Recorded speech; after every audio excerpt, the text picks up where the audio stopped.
திருப்பரங்குன்றம் மலையில் கார்த்திகை தீபம் ஏற்றுவது தொடர்பாக வழக்கை இரு நீதிபதிகள் கொண்ட அமர்வு தள்ளுபடி செய்த நிலையில் தனி நீதிபதி விசாரணை நடத்தி நீதிமன்ற முறையை மீறியுள்ளதாக மதுரையில் மத நல்லிணக்க மக்கள் கூட்டமைப்பு வழக்கறிஞர் வாஞ்சிநாதன் தெரிவித்துள்ளார்.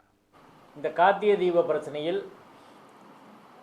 தற்போது சென்ற வாரம் மதுரை உயர்நீதிமன்றத்தில் ராம ரவிக்குமார் என்பவர் ஒரு வழக்கு தாக்கல் செய்து அந்த வழக்கானது நீதிபதி திரு ஜி.ஆர். சுவாமிநாதன் அவர்கள் முன்பு விசாரணைக்கு வந்து நாளைய தினம் அரசின் பதில் மனுக்காக ஒத்திவைக்கப்பட்டிருக்கிறது.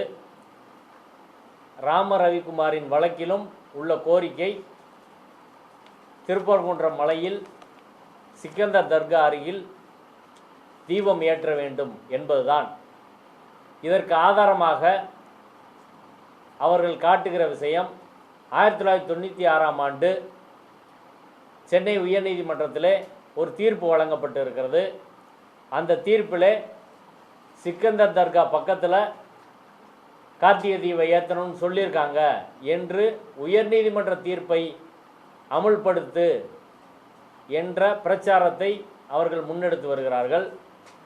ஆனால் இந்து முன்னணியின் இந்த கூற்று 100% பொய்யானது, தவறானது, மக்களை திசை திருப்புவது, மக்களை பிளவுபடுத்துவது.